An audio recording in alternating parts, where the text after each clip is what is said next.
tuned to the Know It All podcast. And man, you're here with your main man, Mod and Big G. What's up, Big G? What's up, Know It All crew? Congratulations to all them 2021 graduates. All right now, and what's up? We got my man Tate with me, man. Tate, what's popping? What's up, Mod? What's up, G? What up, man? What's up, all Know It All listeners? All of the Know It All listeners and the Know It All family. Look, if you like the content that you're seeing and you're participating in, please make sure that you do us one big favor. Make sure that you smash the like button, smash the subscribe button, and rock with us, man. We know, that definitely everybody's time is valuable and precious, and we thank you guys for hanging out with us, man. Definitely. We appreciate it. We appreciate it. Look, man, we got a lot of things to get into and some things that I think is really pertinent to the sports world. The first thing that I want to talk about, man, is these playoffs. Look, Tate, I just got to tell you, man, and I need to hear your opinion on this. Luka's killing.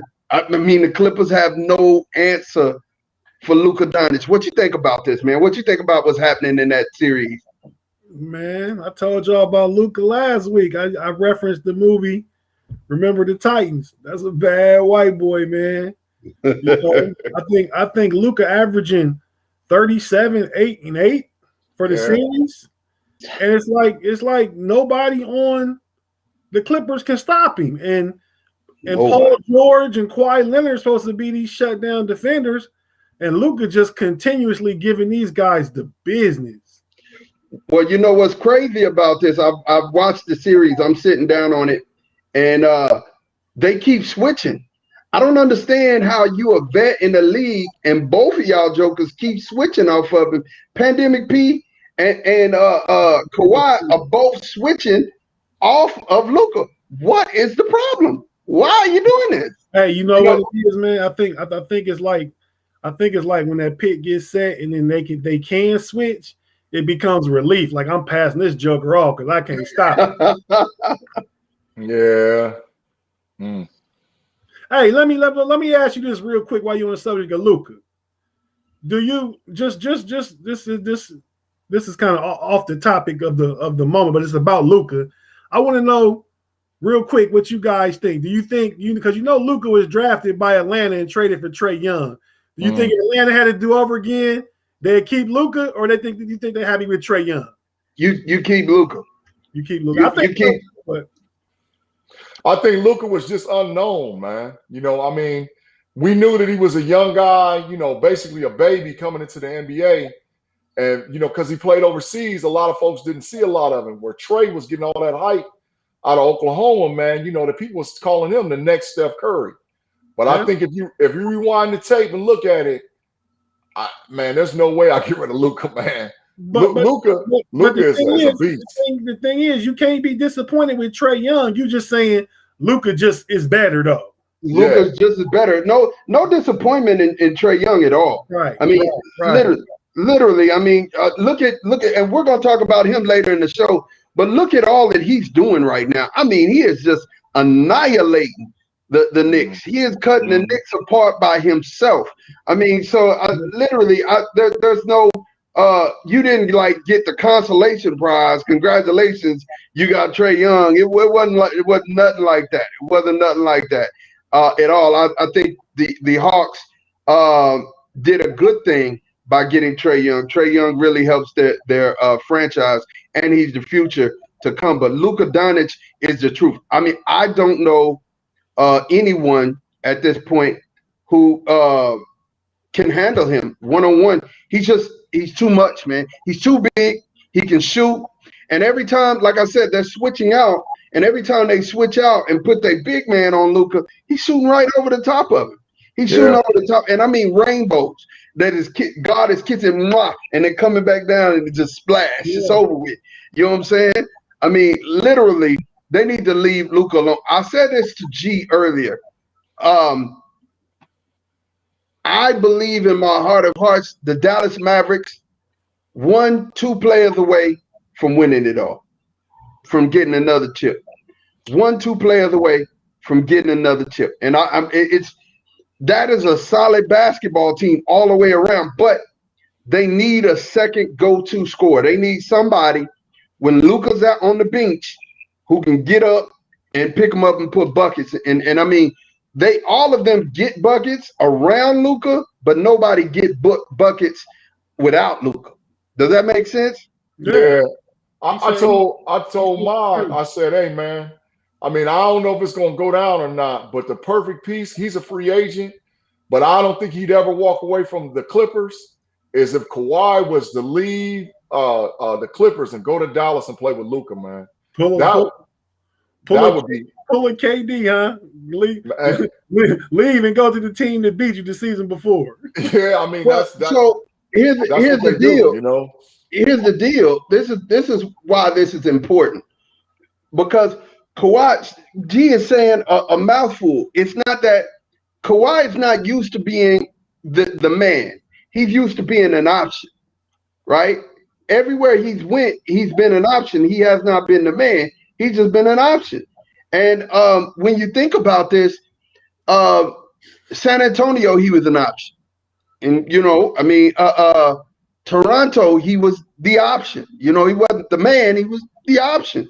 Because Siakam and Kyle Lowry was balling. I mean, didn't Siakam get like the most valuable player in one of them? Or whether it's no, Kawhi got most valuable player, but Siakam was killing. Pascal was killing. He was killing. So definitely had a coming out party. Yeah. So in my mind, if I'm thinking about it, I think that would be a perfect piece for the Mavericks to add in off season. And you know, somebody like Kawhi would be a perfect piece for him. Who else do you think would be a good piece for him? Tate? I mean, I don't think it's a possibility at all. But I mean, I like somebody like Jimmy Butler. Oh yeah. Oh yeah. Jimmy Buckets over there with the Mavs. Ooh, that's intriguing. I like that. I like that a lot, Tate. I like that a lot. And man, look at this Lakers game. What's going on in this Lakers game? I mean, wow.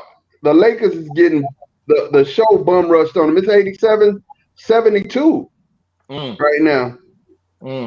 Fourth quarter. Hey, and I bet you fourth quarter, 8 minutes and 30 seconds left. Listen, I bet I ain't even looked at the box score or anything, but I bet AD don't have 15 points. I bet money he don't have 15. I ain't looked at the box score. I ain't seen the game since halftime. But I'm telling you, AD, the LA live and die with AD. When AD, Tate called it out a couple of shows ago, soft as butter, man. If he plays and he because realistically, skill set wise, he's probably skill set wise, maybe outside of KD, the most unstoppable player in the league. When he wants to play, there's nobody that can guard him. But when he doesn't play, I mean, I get nagging injuries. I get that. But there's no excuse for him to score under 15 points in an NBA game. It's no excuse, man. I mean, look at it, though. I'm going to tell you the truth. He's not having a bad game. He's 19-4. He's 19-4. Dennis Schroeder has 31. LeBron has 31 points. Dennis Schroeder has 24. No, excuse me. I'm sorry. I'm looking at the wrong stat. Anthony Davis has 6 points. 6 points. Yeah. 6 points in 19 minutes. Soft as butter, man. 6 points in 19 minutes. Physically, AD should be able to do everything that Giannis can do. Correct.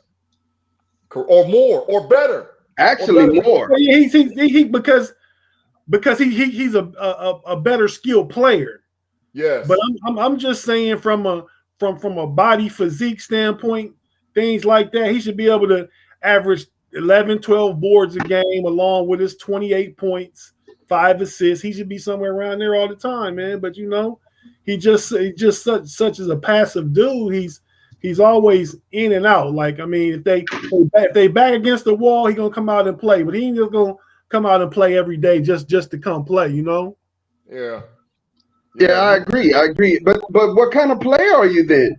I mean, if I gotta wait till the worst happens for me to play, I mean, Is that a player that you would like to have on your legacy? I mean, for real, like honestly, he's like what you said earlier. He's an option. He's not an alpha dog 1A player. I mean, a lot of folks might disagree with me with that, but he's not. He's not an alpha 1A. I'm going to strap it up and get it in every game to get my team, and we're not losing. That's not his mentality. That's never been his mentality. You know, and I just think that he just for whatever reason he doesn't dominate like how we perceive he should. You know, like how Tate was saying, Giannis. I mean, I think he's as far as skill set a whole level above Giannis because he's got one thing Giannis doesn't have.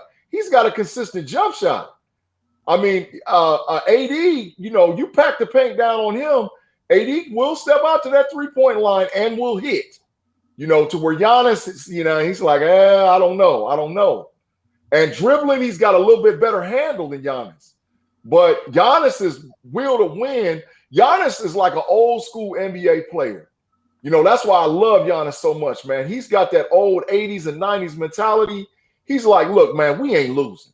You know, I'm going to do I don't care. I might not walk off the court. But I'm not losing, man. You know, and I give homage to those type players, man. You know, Tate, here's the thing, and this is kind of switching gears a little bit, Tate and Big G. You know, when I'm looking at these playoffs, man, I'm looking at the Lakers. I think the story of the playoffs was the Knicks. And I am really hurt behind the fact that the Knicks cannot find a way to win. I mean, they can't do anything with Trae Young. Trae Young is cutting them to shreds, but Bogdanovich, the rest of these shooters, man, they are not missing. I don't know if the Knicks have forgot how to play defense. They're one of the top defenders in the league. They were one of the top defenses in the league coming into the playoffs. But once again, it's the playoffs, and you got to remember, grown men show up for the playoffs. Little boys play during the season, but grown men show up for the playoffs.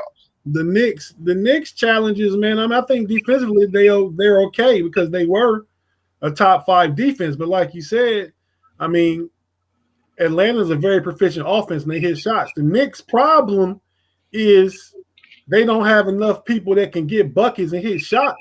Yeah. Julius Randle is off. Derrick Rose, 32. He come get you everything he got. But at the end of the day, they just can't get enough buckets, man. You know, and I'm ashamed to say, but I'm a Cleveland Cavalier fan. I'm still a Cleveland Cavalier fan. Hey, it's funny. It's funny. Yeah, ha ha ha. No, I'm with you, Tate, because I traded in my blue and orange 2 seasons ago, man. It hurt. You know, it didn't hurt because you went with LeBron. Let's not say this. You went with LeBron. And then when you left, you went and then you left and you went over there with Zion. Now you over there with Zion. Actually, I left New York. I promise you. I left the Knicks when Zion Williamson was drafted to the NBA because I've been watching Zion since high school. And I just knew that we were seeing the second coming of the greatest thing that ever put on a basketball uniform. So when he went to the Pelicans, I was like, man, they're a young team. You know, you don't really know a lot about them. But, man, I'm telling you it hurt because like with the Knicks, I still got flashbacks to John Starks still shooting us out of the championship game, you know, 4-17 from three-point land in 94 against the Houston Rockets, Game 7. I mean, come on, man. You know it all, Sam. I need you to know. Let me finish my point. Go ahead. Oh, I brought the Cavaliers up because we talking about the Knicks, and I saw a couple in a couple different articles from Cleveland, from the Cleveland perspective, couple potential trades because the Cavs may trade Colin Sexton. It was a package where Colin Sexton and Kevin Love go to the Knicks for Obi Toppin and Kevin Knox, who's not getting no clock really for the Knicks, but who was a lottery pick about 2 years ago, and any bad contract the Knicks want to get off of. I mean that works that gives the Knicks more offense with everything they already got, pretty much. But do you think Kevin Love is a Thibodeau guy? You know, because Tom Thibodeau, if you don't play D, you ain't playing. You know. I mean, Kevin Love will give effort. He ain't gonna play great D, but what he gonna do is what they need right now: open up the floor and spread the offense out. Yeah. Because right now, I'm gonna tell you something about Julius Randle. And to your point, Tate, Julius Randle need help. He's forcing shots. He's not playing organic basketball. And what you're getting out of him is what you're getting out of him. Big G said that this is probably the best version of Julius Randle. Yeah. I actually believe that there's a better version of him that we could see, but it's gonna be when he has help. Because right now, when he has shooters around him, he can go downhill and dump the ball off, but who are you dumping it off to? You know what I'm saying? I mean, I agree. I mean, listen, I could shoot once upon a time, but if you put me out there and dump the ball off to me, I'm not hitting nothing. I'm not hitting nothing. And that's what he got out there. You know what I'm saying? Hey, man, right now, my game would be total trash. I just want to say that. And you know, Big G, we used the ball back in the day, but total trash. Yeah. No jump shot. But listen, I'm just asking this about Randle. I'm just asking. You know, does Randle inhibit the ability of RJ Barrett to become a full-fledged basketball player? Because I like RJ Barrett, but RJ Barrett is a guy that has to have the ball in his hand to be effective. And, you know, if you're running the offense constantly through Randle, does RJ Barrett fit with that team? So you know, the offense is really not, to me, if you look at that New York Knicks team and how they're structured, the offense is really not coming through Randle, right? D Rose is taking control of that offense, and he's putting the offense together and making it go. Randle gets the ball and begins to start trying to make something happen because he's listening to all of these sportscasters and saying, oh, he had a bad game. He needs to step up. He needs to step up. Yeah, he does. But in the context of that offense, right? So when we think about Barrett, I think it's JT Barrett, the Barrett, RJ Barrett. RJ Barrett. Yeah. When we think about RJ Barrett, man. Quarterback. Yeah, I knew there was Barretts around here. But when you think about RJ Barrett, man, honestly, this is a player who needs some development, man. I mean, when we think about the league, there are players in the league who have flashes of being really good, and then they go back. RJ would have waited for staying in college another year. You know what I'm saying? He's a player to me who probably needed to stay in college and get another year of another ice cream season of development. Because if you know, at this point, I mean, look at his shot. You know, his shot is really awkward. You know, he has to load it at the top of his jump. He needs to get with somebody to fix that. And then he needs to work on being able to continue to penetrate and to get buckets like Tate was saying earlier. Man, you got to get buckets by yourself, man. You got to get buckets. I'm going to tell you, any team who doesn't have a second-tier person to go get buckets are in trouble, especially if LeBron starts playing big boy rock'em sock'em basketball. You know what I'm saying? If he starts playing big boy, I'm going to back him down and brutalize you up and then kick out to AD to hit a three. Oh, man, you need a second person to get some buckets. And Lord forbid, Dennis Schroeder or what's the other dude out there who got that broke three-pointer? He hit it a couple of times. I forget. Ben McLemore? No, for the Lakers. The Lakers. Yeah, Ben McLemore, Wesley Matthews. Caldwell Pope. Caldwell Pope. Yeah, Caldwell Pope. He got that three-pointer that he hit. Lord forbid they start hitting. You need a second person. You always need a Batman needs a Robin. You know what I'm saying? Batman needs a Robin. It just is what it is, man. I mean, it is what it is. And to me, that's why Milwaukee is so good, because they always got Giannis, but now they got Middleton and Drew Holiday. Yes. That's a problem. Oh, not just Drew Holiday. Your boys over there playing minutes and getting buckets as well. Came from the Rockets. Went to school at Texas.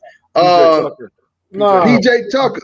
Getting buckets. You talking about Brent Forbes? He played for San Antonio. Forbes is getting I'm talking about PJ Tucker. PJ Tucker getting good minutes playing defense and getting buckets. You know what I'm saying? Tucker, like, so, I ain't seen him get too many buckets though. But hey, man, listen, he's capable. He's capable. Forbes is averaging between 15 and about 18 a game, man. In the last, I think he's shooting almost 50% from 3-point range in this series. Yeah. Listen, Tate, and here's the other thing that I say about Milwaukee, and I'm glad you switched gears on us. The other thing I say about Milwaukee is they are no longer a one-horse team.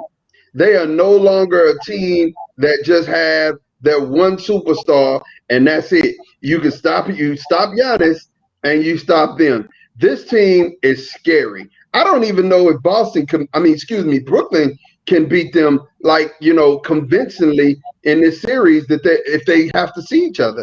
This is a really solid basketball team. And at first I thought, nah, but now that I'm looking at it, these guys can go. They can go for real. Brooklyn better worry about Boston while you playing.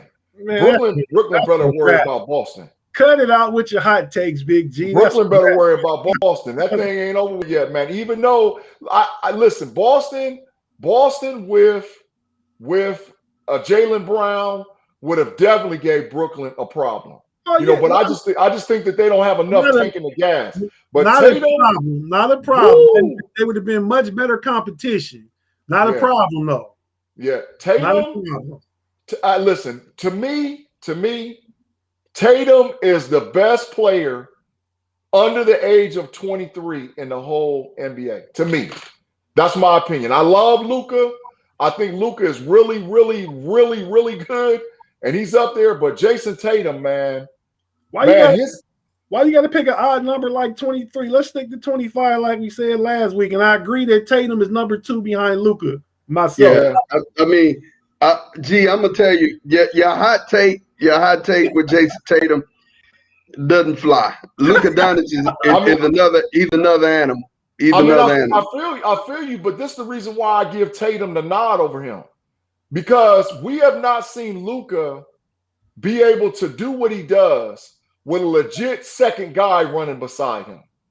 Jason Tatum who's legit on Dallas? Nobody. Kristaps Porzingis? No.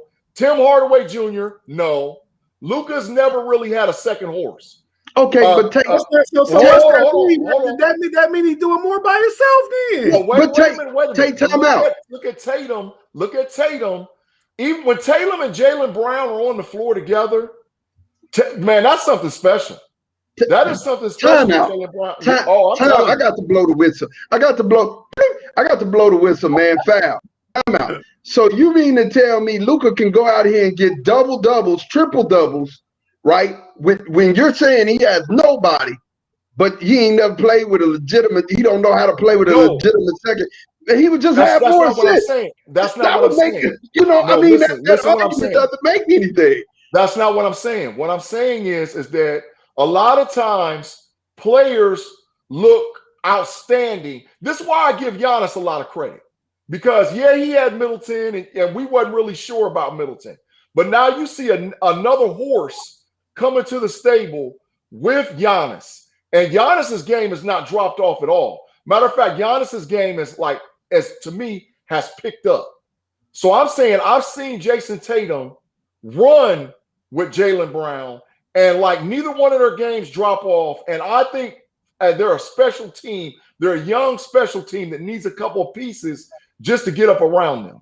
I'm not taking nothing away from Luka. I'm not taking nothing away from him. Why are they number 7 seed? Why are they number 7 seed then? Jaylen Brown played most of the year. Yeah, but this is the thing about Boston. If you've noticed that unlike a lot of other teams, Boston has been rotating players in and out. Critical role player guys. Like you lose Al Horford, that's a big deal. Al Horford 3 years ago. What I'm just saying, these are guys. This is a guy that played with them. Kemba Walker was injured pretty much a lot of the season. So your rotational guys, pieces that go around Boston, they don't have a consistent set. The guys to run with. It's Jaylen Brown. The 3 guys that's been there consistently is Jaylen Brown, Marcus Smart, Tatum. Those three Okay, guys so consistently have been with Boston. hold up, G. Hold up, G. I hear what you're saying. I understand it. Because honestly, when we're talking about the lack of a big man, but the lack of a big Yeah. man. Absolutely. Yeah. That's their problem right now. They hadn't had a big man since Horford. Now, Right. you trying to justify Jason Tatum being number one in the league? No. Under the 25? No. That I mean, that's just my belongs to opinion. Luka That's just Doncic. my opinion. That's just my opinion. You know, everybody's got an opinion. You know, you got your hot take. I mean, we'll respect your hot takes. Won't we respect his hot take tape? We'll respect it. Hey, listen to this. May 30th, 2021, Big G told us right now, Jason Tatum will be a better player than Luka Doncic over the course of his career. Thank you. As of right now, listen there. But the thing about it, I don't want to take anything away from either one of them. I think the league is in great hands with these young guys.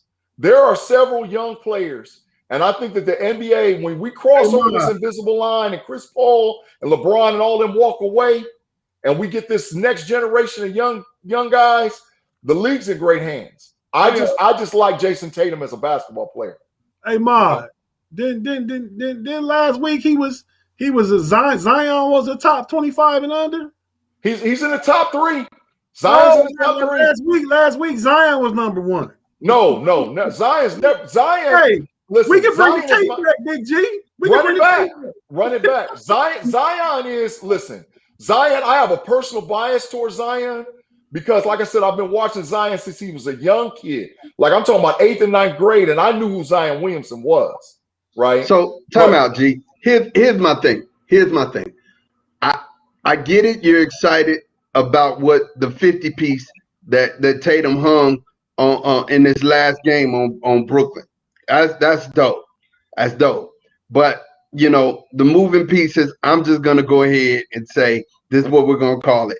We're gonna call it forgetful hearing, because you honestly did say Zion was your top in the top 25. Never said Zion. But hold up. We're not even gonna go down. We're not gonna go down the rabbit hole. That's another show. We're gonna stay on topic. Now, all I'm saying is run the tape back. I'm telling you, when we talk about top 5 players under, I've never said Zion was number 1. Never. I said Zion is up there. I said my top 3 was Jason Tatum, Luka Doncic, and Zion. Zion has not developed all the way yet as a basketball player, but Luka's skill set is up there. I just personally have a bias towards Jason Tatum. I think Tatum, as a basketball player, really is doing what he needs to do to carry his team. He's got the we're not going to lose mentality. And that's what I started this whole conversation out when we talked about players that's like, we're not going to lose. And I love that because that's an old school mentality. There's not a lot of young basketball players that have that. There's not a lot of young guys that when they step up on the court, I'm talking about under 25, that have that mentality. Ma, wrap it up, man. Wrap it up, Ma.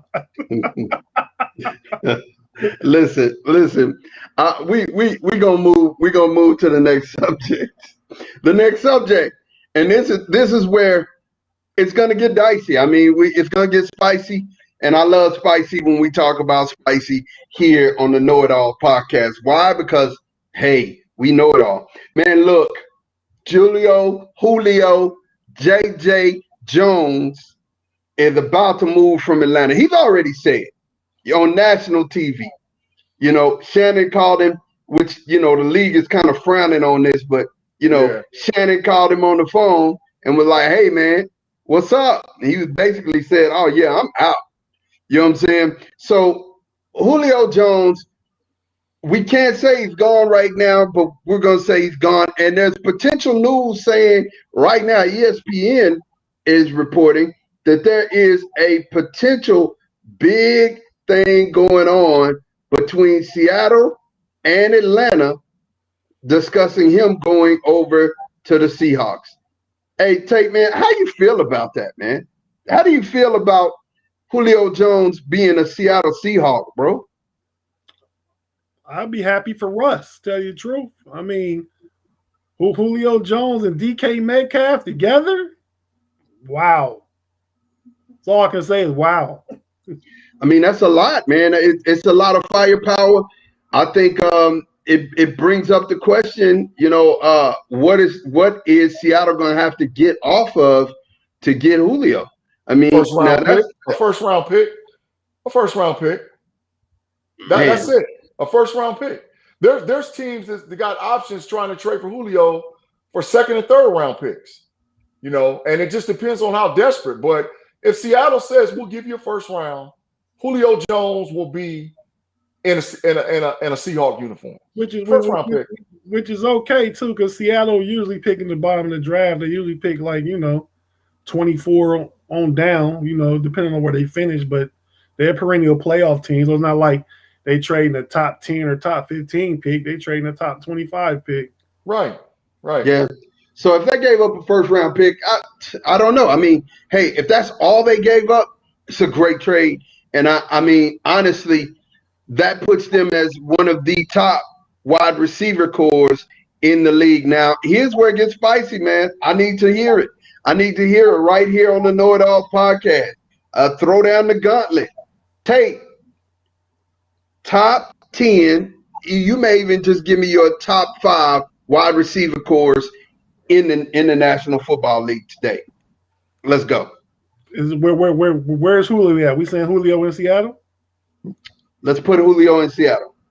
All right. So I'm not saying this is. I'm gonna give you 5. We're talking about 1, 2, 3. Your right. A, your B, and your slot. Is tight end included in this conversation? No. Okay. All right. So my top 5, just off the top of my head. I mean, obviously, if you got Seattle got Julio, you got Julio, DK, and Tyler Lockett. Hold on. Let's go ahead and include tight end in this because that's passing game. So your 1, 2, 3, and your tight end. So your A, your B, your slot, and your tight end. So give it to me, Tate. I don't even know who Seattle tight end is right now, but they still in the top 5. And I would have to put the Cowboys in there. I mean, they got a strong 3 in the guy. What's his name? Jarwin, is that the tight end? Blake Jarwin. Okay, yeah, Jarwin. He's decent. He's a top 15 tight end to go with the top 3 receiving core, top 5 receiving core.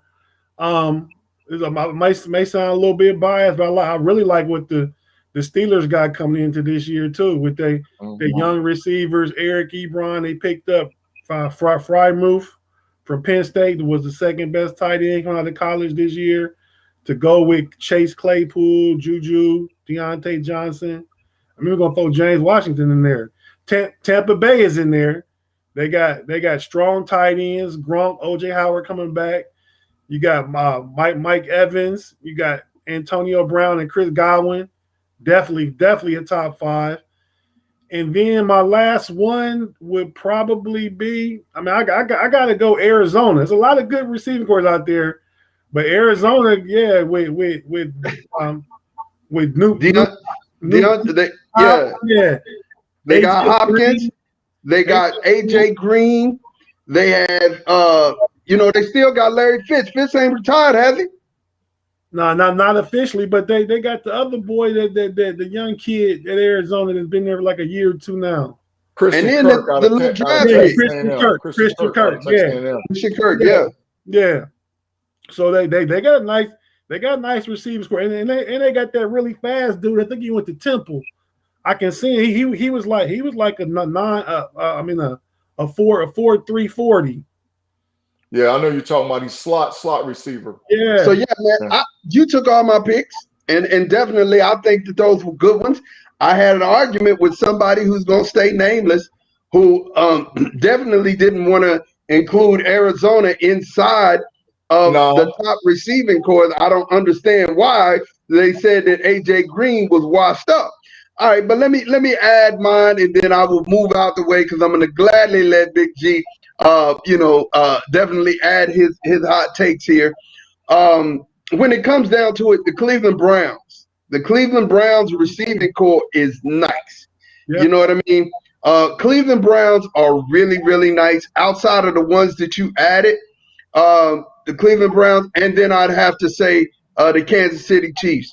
I mean, they got Tyreek and the tight end.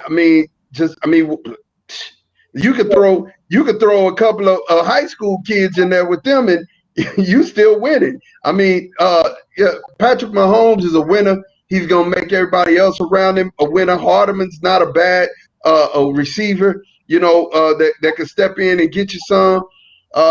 So yeah, those would be mine. And mine on top of Tate's, I think, was a solid list. But what you got, man? Give us. Oh, you know what? Last one. I'm sorry, Minnesota.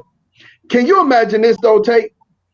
Minnesota at one point had Stephon Diggs. So think about this: Stephon Diggs, Justin Jefferson, and what's my dude's name? Thielen. Adam Thielen. Oh my God! What would you have done with that? What could you have done with that? Well, I think the Justin Jefferson was the pick that was given for Stephon Diggs. So that might not be feasible. They would be real nice together.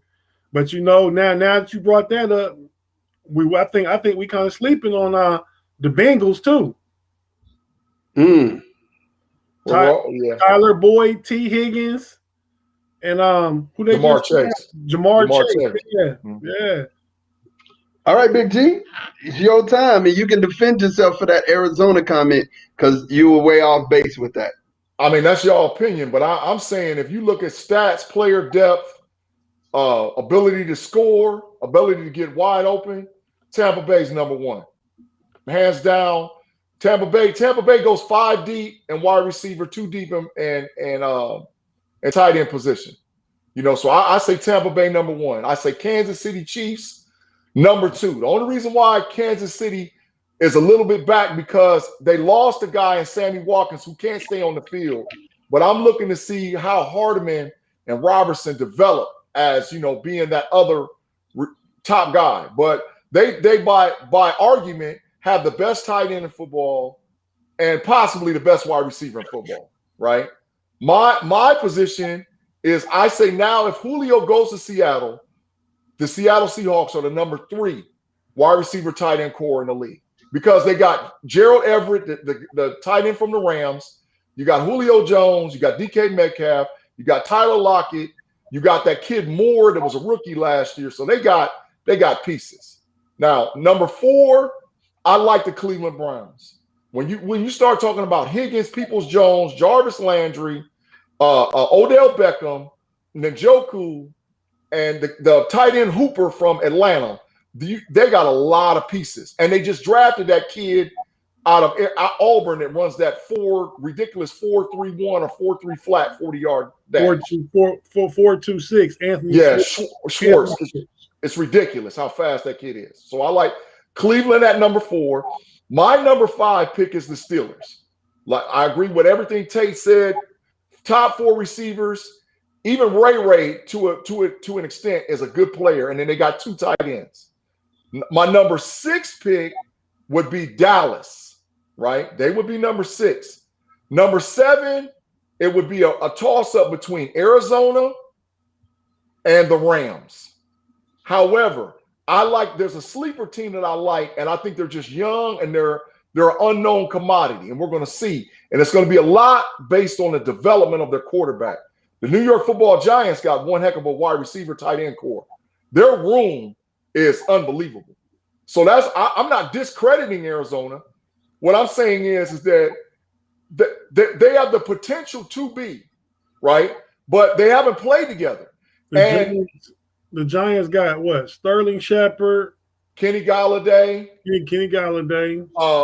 Evan Ingram, the Tony kid out of Florida, John Ross from the Bengals. I mean, Darius Slayton. They got a lot of pieces in the Giants. A lot of pieces. And they picked up the tight end from Minnesota, right? Kyle Rudolph. They got pieces. The Giants will go how Danny goes. The quarterback is going to definitely decide how they get. But I don't know if they've improved on the line. And that NFC East. I mean, that pass rush that they're gonna get from Washington is gonna be fierce. You know what I mean? This is what makes them dangerous. Because when you start talking about overall offensive cores, right? What makes them a little bit different is they got that Saquon Barkley guy standing behind Jones. And that makes that takes so much pressure off of receivers. Because I mean, without injury, Saquon's got to be number 1 or number 2 in the league, running back. Without I mean, you're talking about McCaffrey, big boy down there in Tennessee, and Saquon. That's like 1, 2, 3, right? So when you're talking about, I still say you can't leave out my boy, man. This is the thing about Arizona. And I don't know. I'm not saying that. No, I'm talking about Ezekiel Elliott at running back. If we're going to talk running back, Dallas is number 6. In my opinion, Dallas is number 6. I'm not discrediting them. What I was saying about Arizona is I like. No, you were talking about running backs. You were talking about Saquon. Yeah, when you start throwing running backs in the mix, I still say Tampa Bay. 5. Right, I still say Tampa Bay because they got a 2-headed monster. You got Leonard Fournette and Jones that you can, that Tom Brady can just dump. So that makes them, because when I said, when you start talking about wide receiver, it is a lot more than just, okay, can these guys get open? Are they big time players? It's the offensive coordinator. It's the guy you got playing quarterback. Well, if it's the offensive coordinator, the Giants don't need to be in nothing, because I'm gonna tell you something. Jason Garrett sucks. You know what I'm saying? I know that firsthand. Jason Garrett is trash. I mean, there's a lot of factors in what you're talking about. Players being, offensive scheme has a lot to do with it. And my issue with, and since we were off camera talking about it, my issue with AJ Green is this. I'm right here in Ohio, y'all. Just for y'all that don't know, I'm less than 100. I'm about 100 miles away from Cincinnati. All the Bengals games, all the Detroit Lions games, all the Cleveland Browns games come on. They block out the Steelers games. They block out teams that I want to watch. Dallas. Sometimes they block out the Packers. So I get a handful of the Bengals. Now, AJ Green, has he had a quarterback to play with? I think Andy Dalton has been horrible for years. So when he was there, and now you get Joe Burrow, he didn't really get a chance to play with AJ Green.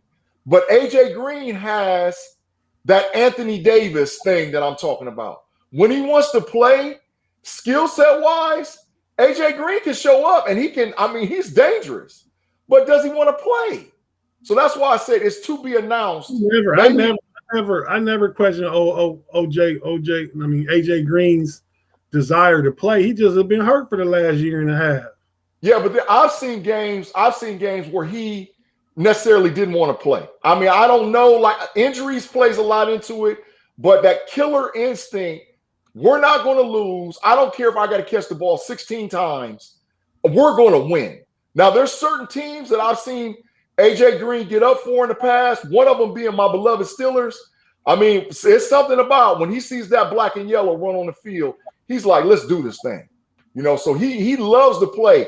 But I've seen games where I'm like, where's AJ Green at 3 catches for 24 yards? What the heck?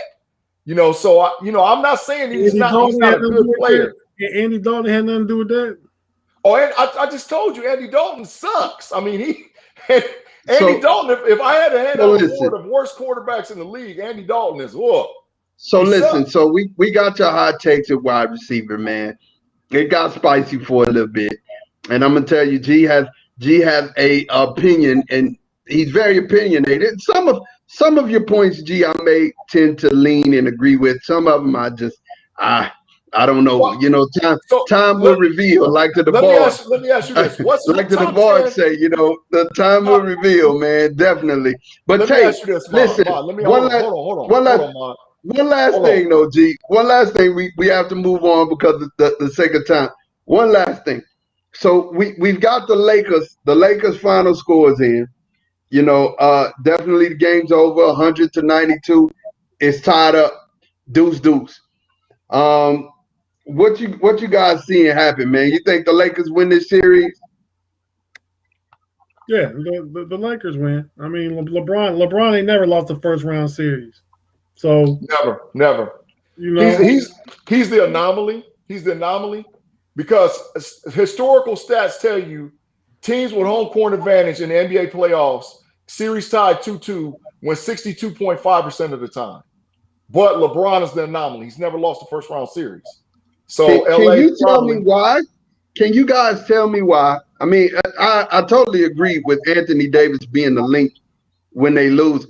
Anthony Davis, his stat line looks like this: 6 points, 3 assists, 4 rebounds. It's like he was hurt. He finished with 6 points? He finished with 6 points. How many minutes?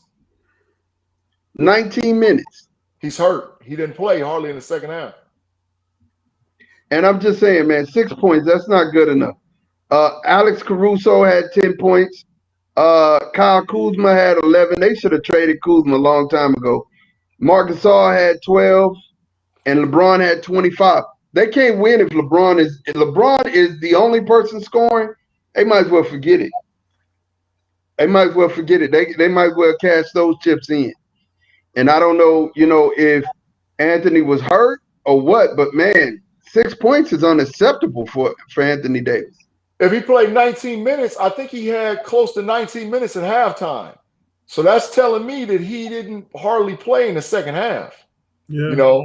And LA, knowing LA coaches, they probably went small. So Markieff Morris probably didn't get no time on the floor. Gasol might have got some minutes. How many minutes Andre Drummond get? 19. So Andre Drummond played a little bit more than normal. So yeah, what AD is the whole link, man. If AD's hurt, they might be going bye-bye. But if he plays, they'll win. Man, if AD is hurt, LeBron still ain't losing in the first round. So how I feel about it. Yeah. They said Anthony Davis strains is growing. Uh-oh. Yeah, that's a game, maybe two, sitting with an ice pack on the side, getting treatment. That's an issue. That's why I was saying though, man. He always hurt, man. Jumper always hurt, man. That's why I said he butter, man. Sean. Listen. I agree with it, man. Like I said, he for skill set and potential to play, but he don't want to win. There's a difference between being hurt and being injured. There's a huge difference between the two. And some guys just won't play. It's just growing though. It's just growing, Big G. That's sensitive. Growing hamstring, those are hard to play through in the game of basketball when you're using your legs, period. It's hard in any sport, but when you're hurt, there's a difference. There's just a big, and it's money time, man. It's money time. It's time when you gotta win. Listen, man. Listen. When you gotta win, you gotta suck it up. You gotta suck it up and play. But you guys, listen, it's been fun. It's always been real, and all of our KnoItAllZ listeners that were here, and you guys watch with us. We appreciate you for getting down with us. Can I add one more thing that's gonna probably might happen before next, might start before next week, but we got Atlanta beating New York, right? Yeah. And we got Philly beating Washington. Yeah. Right. So Philly and Atlanta gonna play, and you gonna see Ben Simmons' value when that series starts. He shut Trae Young down. Yeah. He gonna back him down. He gonna shut Trae Young down. He's large. He's large. But he's large and he can move with him on the perimeter. That he can. Yeah. So yeah, I think he'll equalize. Trae, you can't really stop something like that, especially when you can shoot from half court. I mean, did you see Dame Dollar pull one from half court? It just don't make sense. These guys got exquisite range. Hey, high price range. Tate, I got a question to ask you before we go off. What's up? If Philly beats Atlanta, regardless of the winner of Milwaukee and Brooklyn, you got Philly going to the finals. I was picking Philly all year long, but the way Milwaukee look right now, man, I probably got to roll with Milwaukee. Yeah, that's what I'm saying. The Bucks too, man. I'm saying Milwaukee. I really like Milwaukee. Man, listen, I can kind of side on y'all side. I can kind of err on that side and say, look, I think it's gonna be the Bucks too. But definitely, like I said, man, make sure that I appreciate you for rocking with us, man. If you like our content, make sure you smash that like button and subscribe, because we're here for you and yours. You can catch us on the KnoItAllZ podcast, of course, on YouTube, and catch us here live on Facebook. To that next week, to that next time, Thank you guys for rocking with us, man. Y'all have a good one. Peace.